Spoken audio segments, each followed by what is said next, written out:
beautiful people out here are happily married. Oh, you two down the front? Well, that's good to see. That's, statistically, that's not great. Oh, you too, sir.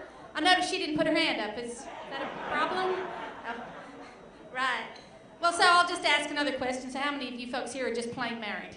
That's what I thought. We got work to do. Yeah. I mean, I know what I'm talking about. I've been married 3 times in my life, very successfully, you could say. Momentarily successfully.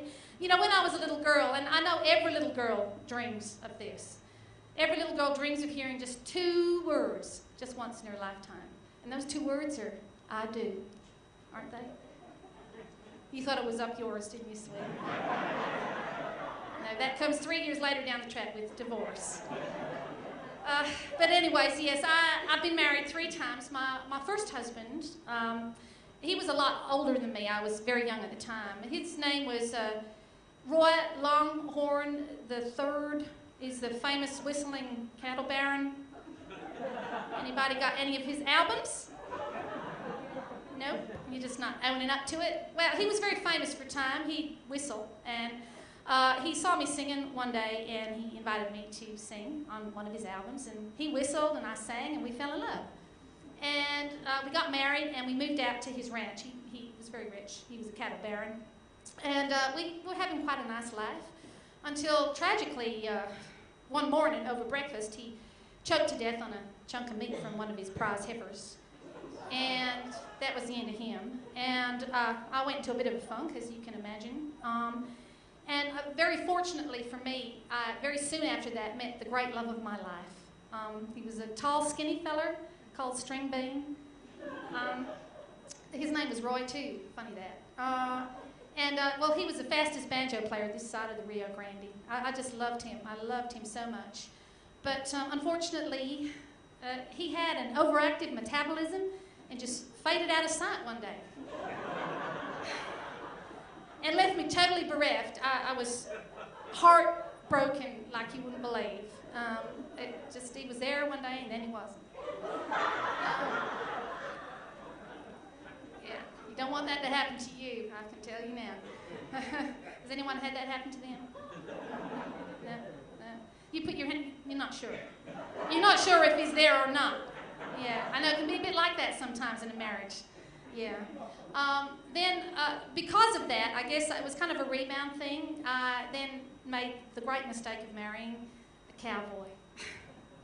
So I should ask before I go any further, are there any cowboys in the audience tonight? Okay, that's good. Did you put your hand up? Did I hear someone murmur? You're a reformed cowboy. That's good to... Solidarity. Yes, that's good to hear. Yeah. You're trying, it's going to take your whole life. I know about cowboys. They've been my great weakness. So I feel like it's kind of my duty to warn people about the dangers of falling for a cowboy. So there's 2 things you need to know about how to recognize one, apart from the smell, okay? The first thing is they're always called Randy. Simple for them, I guess, to remember who they are.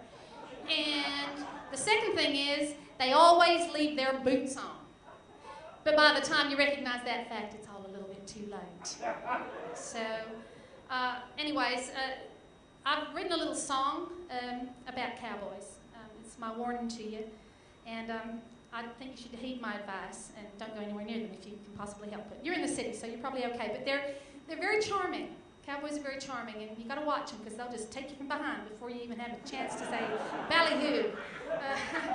Doesn't matter if you're a lady or a feller, either. So, yeah, I know. You're sweetie.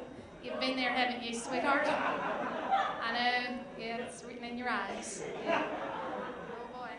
Anyways, this is called "Don't Fall in Love with a Cowboy." That's my advice to you. Listen carefully now, because you might learn something.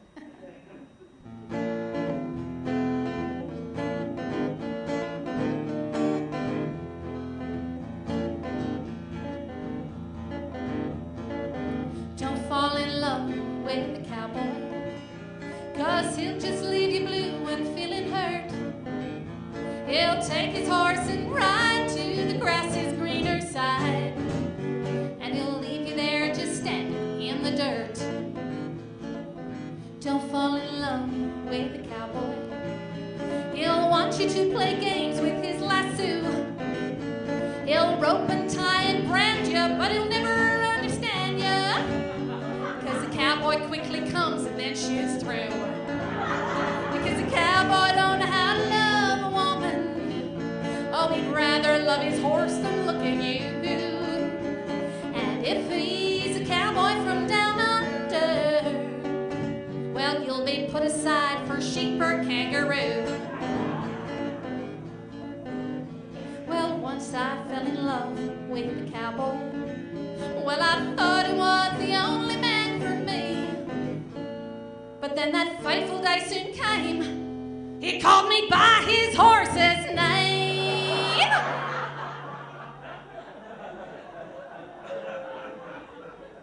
So now he's 6 foot under and I'm free. That's right. So ladies, if you should ever meet a cowboy with his leather chaps and shiny metal spurs, remember, he loves the big outdoors, so he can get down on all fours and drink and fight and swear and barf and curse. Because the cowboy don't know how to love a woman. Oh, he'd rather love his horse than look at you. And if he's a cowboy from down under, why, you'll be put aside for sheep or kangaroo. So if you should meet a rootin' shootin' cowboy, don't be fooled by that 6-gun in his hand. And when he quickly pulls that trigger, why, you just give a little snigger. 'Cause no woman wants the fastest in the land. Ain't that right, ladies? That's sure right. So don't fall in love with a cowboy.